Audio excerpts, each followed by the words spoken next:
Having a solid release command is an important part of play and is an area a lot of dogs struggle with. And here are a few simple ideas you can try with your own dog.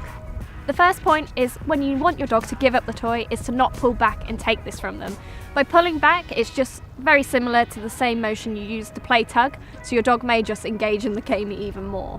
When teaching this, make sure you have a consistent release word. I personally use the word leave, but you can use whatever word you like, just make sure you use the same word each time. When your dog does leave the toy, make sure the reward they get is really super snappy. So this can even be a food-based reward, or personally, I like to reward them with the toy again. And that's because they find the toy more motivating than the food. In addition to this, by rewarding again with the toy really quickly, they soon learn that giving up the toy and the leave command doesn't always mean the end of the game. When you do finally need to end the game, you want to do this in a positive way. So you could try something like scatter feeding. This is great as the sniffing behaviour is naturally calming and gives the dog something else to focus on.